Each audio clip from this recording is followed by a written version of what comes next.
This episode is brought to you in part by Catchpoint.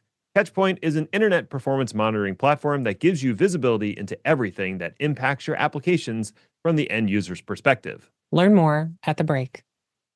On Day 2 DevOps, we know DevOps is about people, process, and technology. But people are the most important part of the equation. At Valentine's Day and all throughout the year, we want to share the love and support the folks who need it the most. This year, we are raising money for the Trevor Project through a charity swag drive. Stop by day2devops.com/hugops, all one word, get a shirt, and share the love. All proceeds will go to support the Trevor Project, and I am foolishly offering to match the contributions. Let's empty Ned's wallet and support a great cause at day2devops.com/hugops. Packet pushers.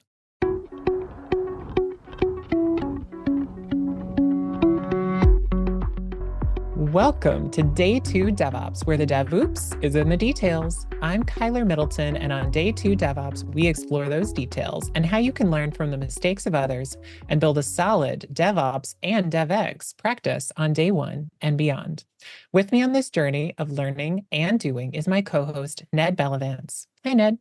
Hey, Kyler. Well, you kind of spilled the beans a little bit already because we're talking about DevEx this week. And some of the big points that we hit on first is around the realm of ghost engineering and how scientific literacy is crucial if you're trying to examine the claims being made by some people. We also talked about how DevEx is three different things. It can be academic, it can be an analog to user experience, or it can be a product that someone's trying to sell. And lastly, we talked about how measurement is really hard. DevEx is not a simple thing to unpack, and I don't think we did it all in this episode, but fortunately, we had someone really awesome on the episode to help guide us through this whole process. Kristen Foster-Marks is a former language and writing teacher who learned how to code and do software development in 2016.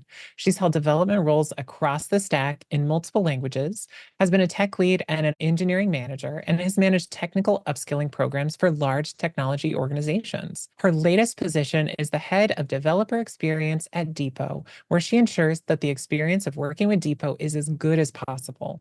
Without further ado, let's chat with Kristen. Well, Kristen Foster-Marks, thank you so much for joining us. We have been trying to get you for months. We are so excited that you're finally able to come on the show. Oh my gosh, well, I'm so excited to be here. Thank you, both of you, for inviting me. I just mentioned to you that I just think the stuff that you guys do is really cool and really high quality. And I'm just really excited to be here. And we did not pay her to say that. So thank you very much.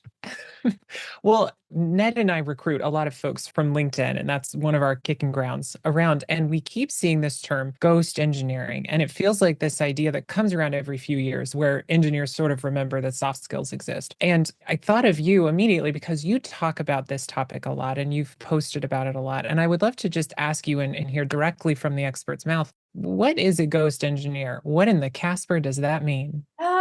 So I love that you're asking this. I wish the folks weren't talking about this as much, to be honest with you. So I think it was just before the US Thanksgiving holiday. I started to see on LinkedIn folks posting about this ghost engineer research. I did the great thing. I really unplugged during the US Thanksgiving holiday, so kind of ignored it. Was seeing posts by some of the developer experience, developer science researchers that I really respect and admire, commenting on this research, but I didn't really do any of my own kind of digging to see what was going on there until after the Thanksgiving break, once this conversation had a couple weeks to unfold on social media. And I'm using air quotes here. There's this research that was promoted about originally on X by this guy who claimed to be a Stanford researcher. His social media profile says he does research at Stanford. And this X post basically had a little infographic that reports on his research that shows that 9.5% of software engineers do virtually nothing. They're doing no work.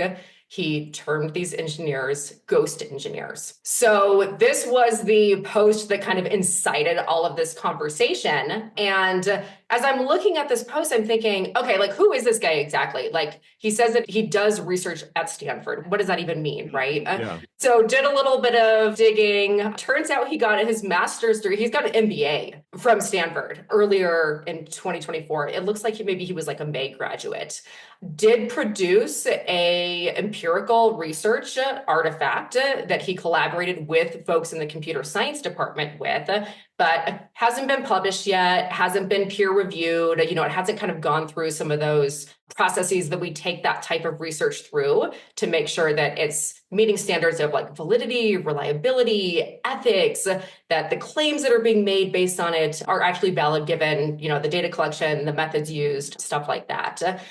From my viewpoint there, I'm like, okay, so we have all of this conversation happening around this research that doesn't actually look like what I think of as research, which is that empirical scientific research that we hold to a very high standard. And it's getting so much attention. I mean, even like the Washington Post was commenting on it and not even commenting on the quality of the research, which we still haven't seen. We haven't seen the actual research, but commenting on like this ghost engineer phenomenon. So it's alarming to me. It's alarming that, we have something that somebody posted about that just seems very flimsy to me in terms of like actual data collection and analysis that supports this very big claim being made. 9.5% of engineers are doing virtually nothing. And folks are taking it really seriously. Yeah. So that's my really long hot take on this ghost engineer stuff that's been kind of blowing up the tech world over the last couple months. I'm so glad you put all that context in there because I too kind of unplugged over Thanksgiving and then I came back to this conversation that was happening. And I, like you, the first thing I immediately did was, okay, let me find the original post. Okay, I found it. Where's the paper that he's talking about? I want to go see the paper because if you're going to make a bold claim, you need a lot of data to back up that bold claim. I want to see where you collected that data because the devil's in the details. And there was nothing. It was just claims in an infographic on a post. Yeah. And so immediately I went to, oh, so what we're dealing with here is just confirmation bias. Mm-hmm. Yes. Ned, I'm so glad that you went and looked at the original post. I wonder how many people who ended up a part of this bigger conversation actually did that. Did you happen to read the comments on that post over the ensuing few days after it was published? I mean, I try to stay off X as much as I can. Same. I looked through them and a lot of the posts, some were arguing basically like, yeah, everybody knows this. It's an open secret. There's dead weight in the department and they don't do anything. They just attend meetings and do as little as possible. Other people were saying, I have no idea what you're talking about. Yeah. And my team is very productive. And other people were trying to take a nuanced approach where, well, the thing that you say you're measuring is like code velocity or something like that. And there are engineers that barely write any code, but they are critical to the functioning of the development organization. Yep. Mm-hmm. So I was like, there's a real conversation to be had here, but the thing that is backing all of this conversation, I haven't seen yet. So I don't know how valid any of these takes are. Absolutely. And that was my experience reading through those comments. And I also saw a fair bit of folks coming in and saying things like, oh my gosh, thank you for exposing this really horrible thing that's happening. Like there was so much gratitude and kind of what I would consider like unthinking affirmation of this finding. And the original poster, and I don't even remember this guy's name at this point, the person who's like promoting this research, his responses to some of those comments made it very clear that he's working on a business. He's working on like a startup with this other person referenced in the post. And so my assessment at this point is, okay, well, they're trying to sell a product. Like this that they made, this research they're referencing, it supports this product they're trying to get up off the ground. And that is one of the things that, as somebody who's deeply interested in developer science, and developer science that is not conducted and then promoted in order to support a specific product or sell a specific product, I just hate seeing that kind of thing. I think we see that so much on social media, like people calling things research that, maybe they're market research or maybe they're product research. They are a type of research, but they're not held to those same standards of rigor that we hold, true empirical science to. And so there's a little bit of, I think, science literacy that folks, could stand to get up to speed on a little bit. But then, of course, we're just adding one more thing that people need to learn in order to survive in this world and in the knowledge landscape. But unfortunately, we are not taught that level of scientific literacy at the high school level, which is where I think if we really, really want to teach people critical thinking skills, part of that is that scientific literacy and asking the 5 whys, like digging a little deeper into each aspect. So you make this claim. Well, why are you claiming that? Okay, well, where did you get the data? Okay, well, how did you collect that data? What were the conditions of it? And just like digging a couple layers deeper to understand the broader picture of how this information came to be can give you a more nuanced idea of how valid that information actually is for the conclusion that was made. Absolutely.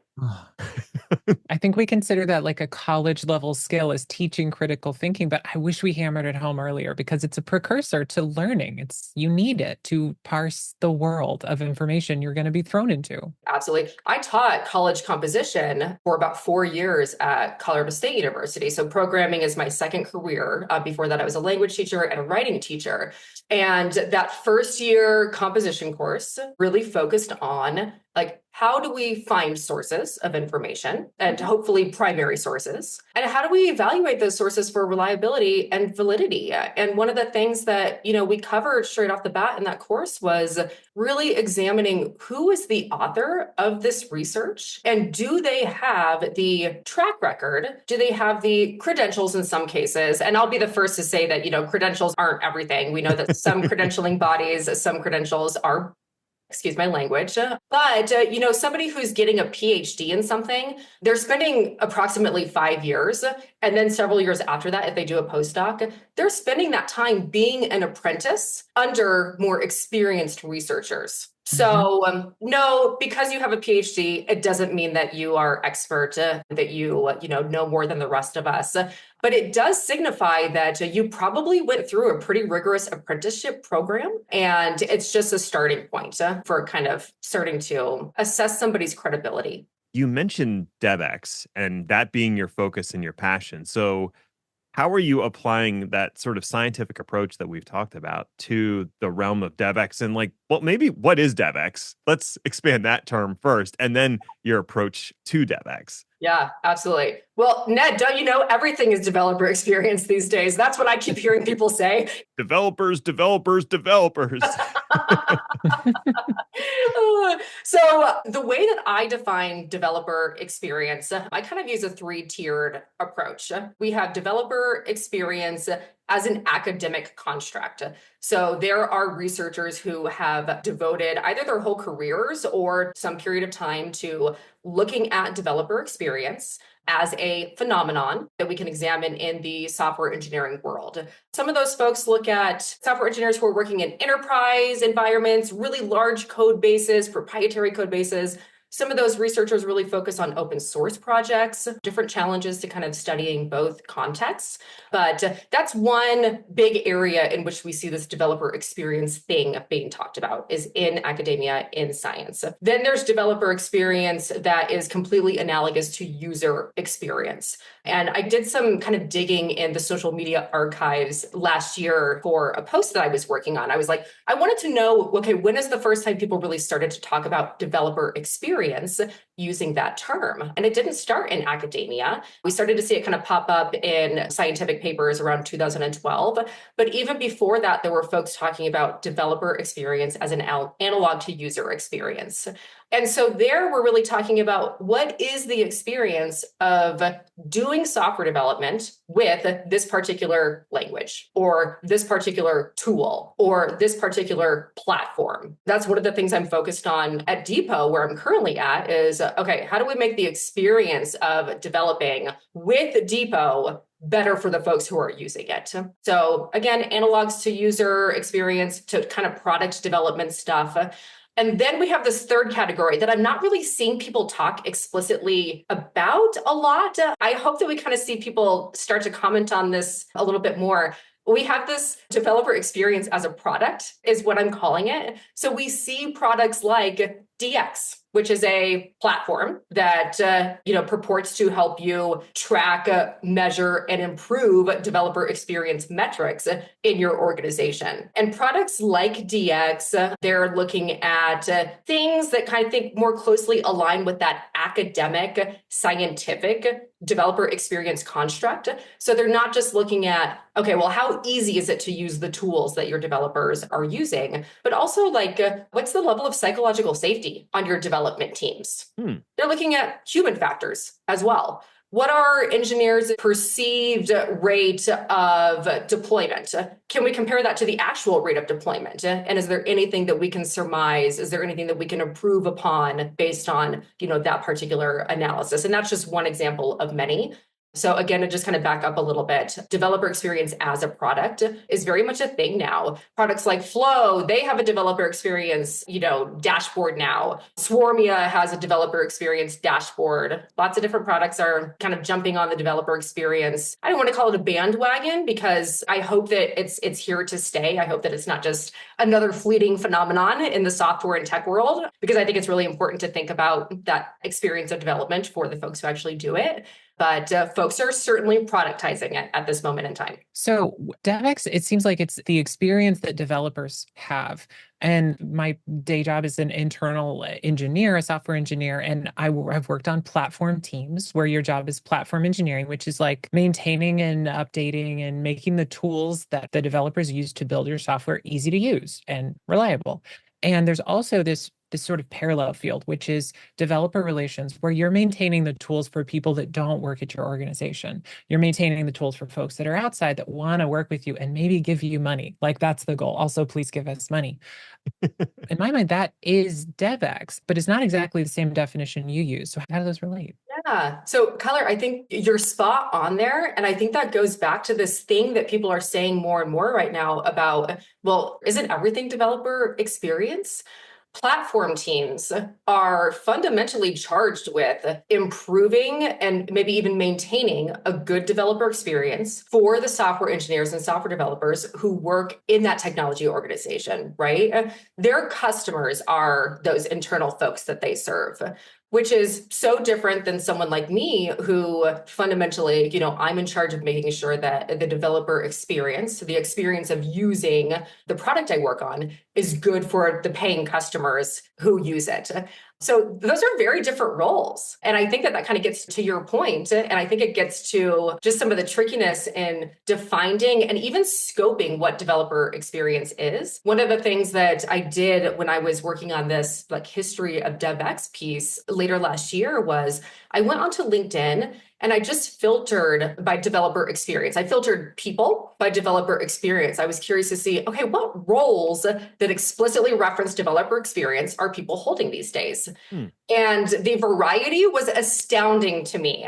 I mean, my role is so different from other heads of developer experience at other companies. So does that answer your question? Like, I think that we really do see this concept and the roles surrounding it manifest very, very differently across the industry right now. I think it does answer my question, but in a sense, because it doesn't, it's the same as DevOps. Every single company has this strong belief that their version of DevOps is right, and everyone disagrees on what it means.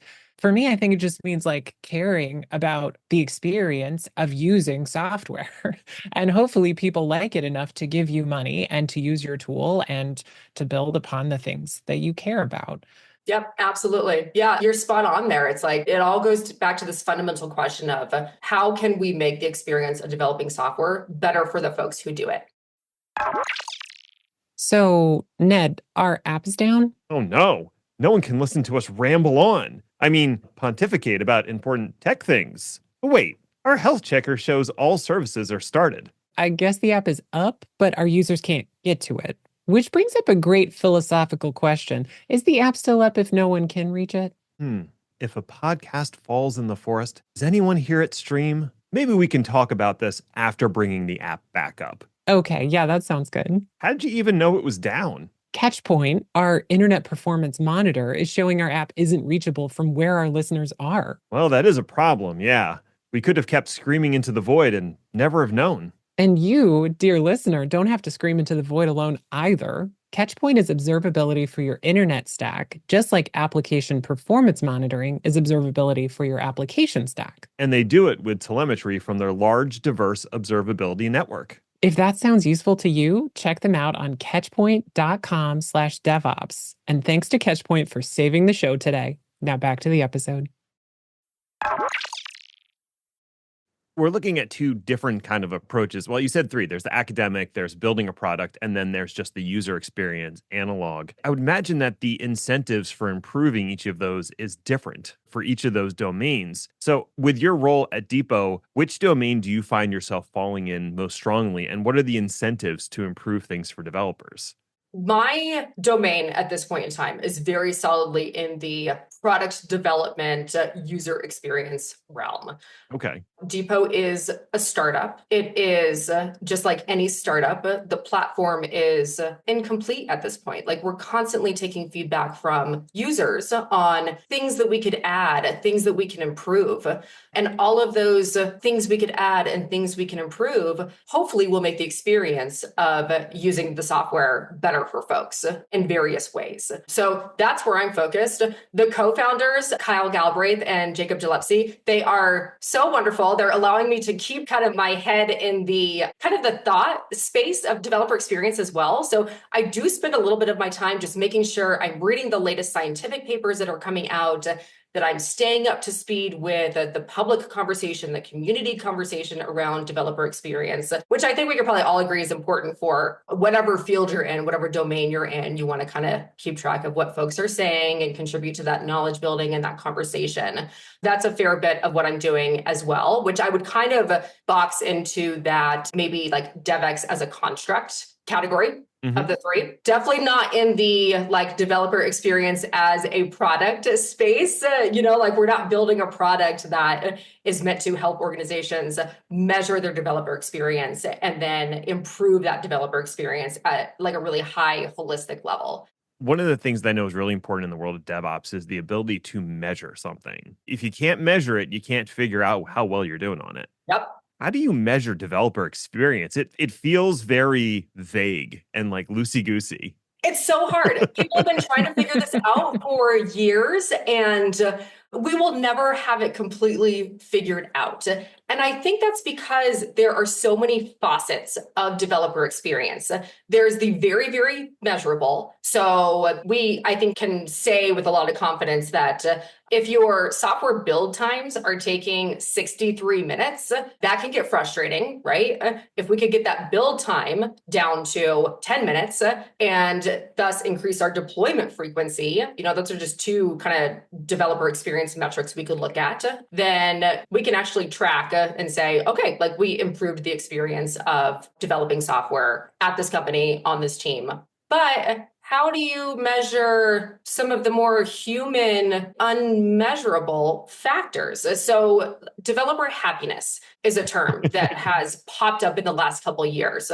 Developer satisfaction is a term that folks are seeing in this space. Developer thriving is a term that folks are seeing in this space. These are terms that, we hope will be very well defined and come with some kind of scientific backing that allows us to, number one, understand exactly what it is that we're measuring, but then also be able to measure it. But those constructs, those concepts don't always come with that. And so us practitioners in the field who are actually doing the work, who aren't doing the science, we're not the researchers, we're the ones who are actually trying to make use of that research. It can be really hard to know exactly what to measure. Like, how do I measure developer happiness? How do I measure developer satisfaction? Frameworks like Space have made an attempt at that. And I know that there is a new framework. I don't remember what it's called. It came out of I think it's like the DX Core 4 or something. They tried to distill some of the popular developer satisfaction, developer experience frameworks down to kind of the core metrics that we might look at. Some of those, again, are the very measurable, very observable system level things like deployment frequency. And others are things like, okay, developer perception of deployment frequency. That's a whole new thing, right? And I know that I'm kind of like circling around this thing of the challenge of measuring those human factors, measuring beliefs, measuring perceptions, measuring attitudes. These are things that folks have been trying to measure for decades and probably even centuries in fields like psychology, sociology, and all we have are approximations. Right. We don't have concrete ways to measure these things. Some folks have done a lot of work and gotten probably about as close as we can get. But at the end of the day, we only have proxies and approximations. So it's hard. I know that's a non-answer. The question was, how do we measure some of those things? Some of them, honestly, we just have approximations that we can try to get at. Some of it you can just pull information from the pipelines and from the repositories and the actual monitoring of the application and get information from that. But the more human side, do the scientific and academic literature tend to use just surveys? Like just ask the developers, how are you doing today? Yeah, there's this thing called construct development. And please forgive me if I'm telling you things you already know. No, not at all. Okay. Nope. Okay. So in science, oftentimes, and it doesn't always work this way, but oftentimes a researcher or a set of researchers will kind of think, okay, like there might be this phenomenon happening. Let's do a little bit of kind of what I might even call like pre-research, like precursor research, to see if there's anything to support our idea that, let's say, developer happiness is a construct, is an idea that is separate and thus would need to be measured differently than the constructs we already have and have already validated and kind of like shown to be valid. Sorry, that was kind of circular, but do you know what I'm saying? Yeah. Mm-hmm. And so oftentimes these researchers will start with something like a survey just to get kind of some initial information. But I think that qualitative interview research and really in-depth interview research is where researchers really kind of get the biggest collection of data to affirm whether or not this construct is actually valid and potentially separate from some of the very similar constructs that might surround it. And so this qualitative research, when we're talking about that, we're talking about setting up live interviews with a handful of folks that might be as short as an hour, but might be as long as like 3 or 4 hours. And sometimes that interview happens all in one chunk. Sometimes it happens in different sessions so that a researcher can ask an initial set of questions, do some reflection, ask some initial questions. Researchers will go through and analyze that data. They will essentially categorize things that the participants have said. And then across all of these interviews, they'll look at what common categories and what common themes have come forth.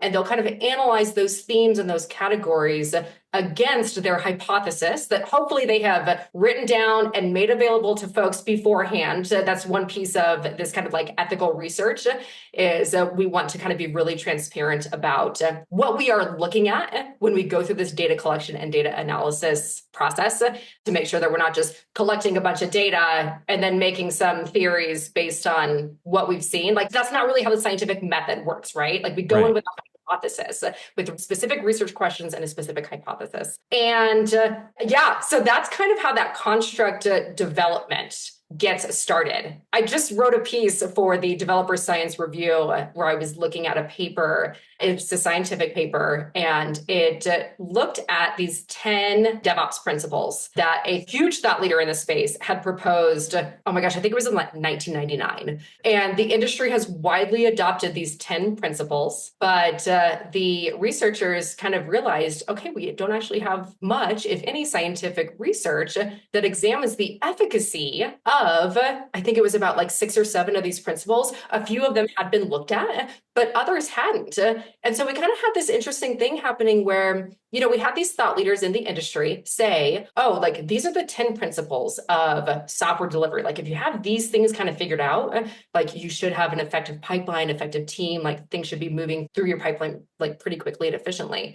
But no actual research to kind of suss out whether those held up.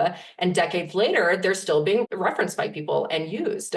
So I'd like to see more of that, where we see thought leaders and folks in the industry coming up with these great ideas. Like we need folks to be coming up with these principles based on their experience, but then scientists coming in and actually examining those using scientific methods so that we can, actually kind of suss out whether those things that were proposed actually hold up. It reminds me so much of like the self-help industry and how self-help gurus will come up with like the 10 pillars to be a more effective human. And none of it's backed by scientific research. No. But then we tend to repeat those things once they become popular as if they are backed by some kind of scientific research and not just like a gut feeling that somebody had and wrote a book about. Yes. Oh my gosh. Books That Kill is an amazing. Do you know this one, Ned? It was exactly what I was thinking of. Okay.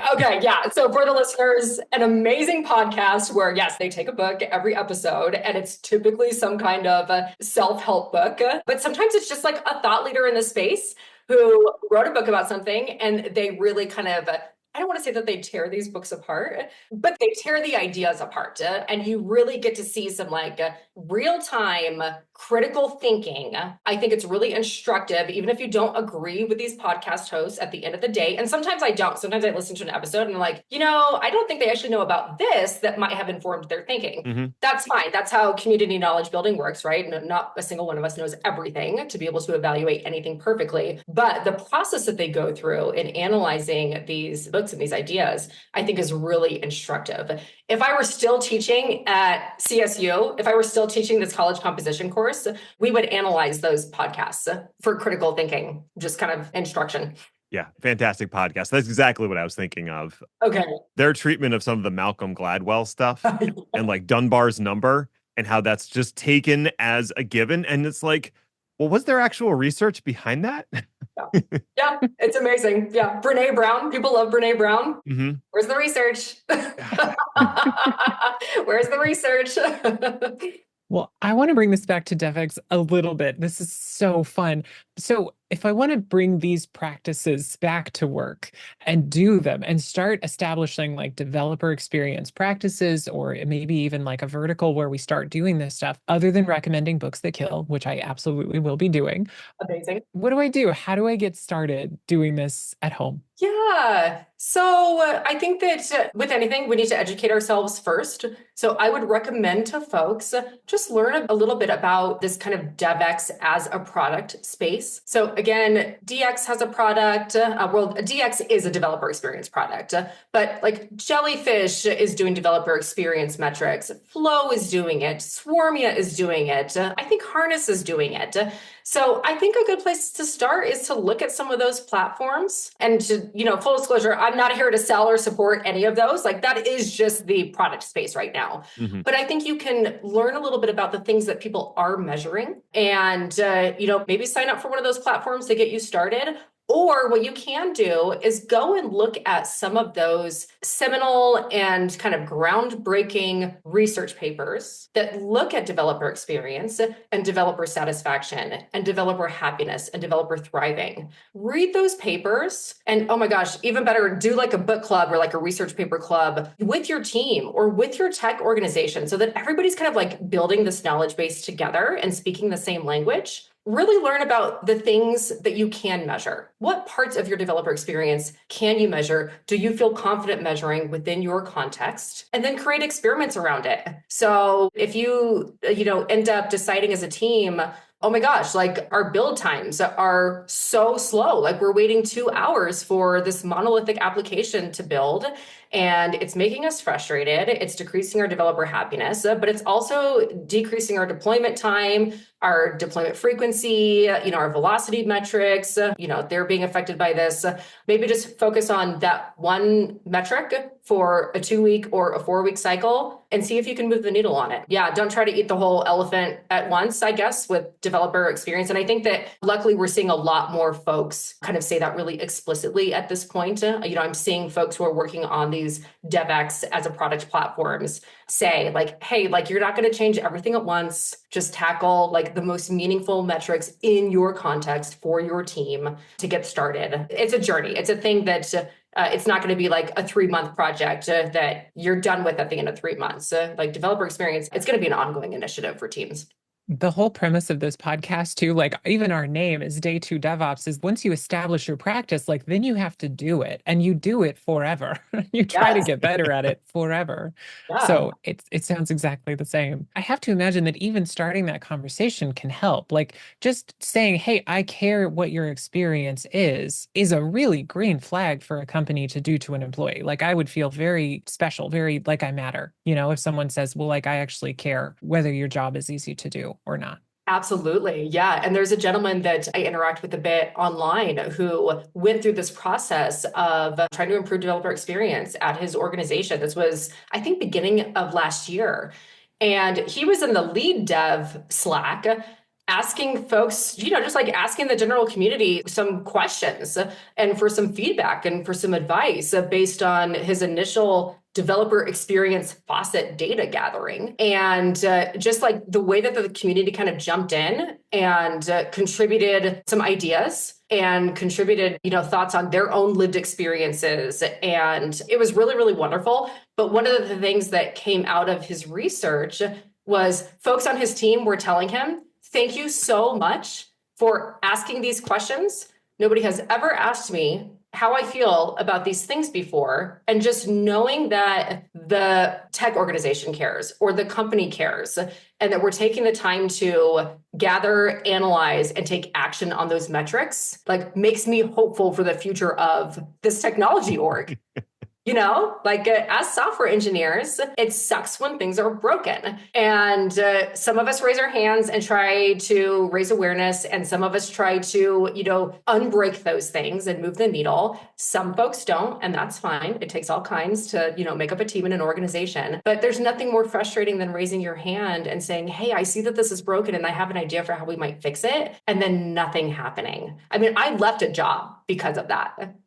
My first real tech job, I left because of a couple developer experience things that I raised my hand about that didn't end up changing. So people leave jobs because of this stuff. Absolutely. I had an interview where I pitched myself as a staff engineer, which is like a highly technical role, like a senior role. And I said, well, I'm very good at teaching and connecting with people. And they said, oh, no, that doesn't matter. We want you to just be a technical person. You don't need to teach. And I was like, no, I don't think you understand what seniors do. Their job is teaching. You shouldn't be writing a lot of code. You need to be decreasing your code base and making it easier. And they were like, what are you talking? And I'm like, okay, you'll get here eventually. A good signal to not take that job, right? Yeah. I was like, no, thank you. I'll move on. Oh my gosh. Oh, Kyler, I'm so glad that you recognize that and didn't take the job. I think that one of the things that has affected my developer experience when we're talking about human factors, one of the things that has affected my developer experience more than anything is the approachability and even the communication styles of my work mentors. I've had staff engineers, principal engineers who, have been my go-to for certain things that I have been just afraid at times to reach out to because of the way that they are and the way they communicate and the way they conduct themselves. And then I've had folks who I don't even hesitate to reach out to them because they never make me feel like I should know something that I don't know. They never make me feel stupid. They never make me feel like I'm wasting their time. And so my experience of developing and learning to do the next thing that I have to learn how to do that development is really enhanced by just the demeanors and the approachability and those people skills and those communication skills of the folks that I have to reach out to for help at work. And that's ghost engineering for me. It's helping people learn. There we go. And we've closed the loop in our narrative today. Kyler, we would not call you a ghost, would we? We wouldn't. I wouldn't. Well, Kristen, this has been wonderful. Thank you so much for joining us. If folks want to come and learn more from you, where can they find you on the big bad internet? So I do write a little bit on a personal blog. So KristenFoster-Marks.com. I've got some stuff on DevEx up there. I'm pretty active on LinkedIn, getting there on Blue Sky. X, not so much. Mastodon a little bit. You'll probably find most of my real takes on Mastodon. And yeah, I do some stuff with Lead Dev. So I've written some articles for them. I've done some conference talks. And then of course I contribute to the blog at Depot. And we're kind of, doing some more DevEx thought piece stuff there. So if folks are really interested in learning a little bit more about developer experience, in particular, like the history of this construct and this kind of burgeoning part of our field, then that's a good place to go look. Absolutely. We'll have links to all of that in the show notes. And thank you to our guest, Kristen, for appearing on Day 2 DevOps, and virtual high fives to you, dear listener, for tuning in. If you have suggestions for future shows, we would love to hear them. Really, we would. Hit either of us up on LinkedIn or send some feedback via packetpushers.net/follow-up. You can find me, Kyler Middleton, blogging over on letsdodevops.com, and my stupendous co-host, Ned Bellavance, at netinthecloud.com. We're both very terminally active on LinkedIn. Stop by and say hello. If you've got a way cool cloud product you want to share with our audience of IT professionals and sometimes ghostly engineers, become a Day 2 DevOps sponsor. You'll reach several thousand listeners, all of whom have problems to solve. Maybe your product fixes their problem. We'll never know unless you tell them about your amazing solution. Find out more at packetpushers.net/sponsorship. Until next time, just remember that doing DevOps is awesome, and so are you.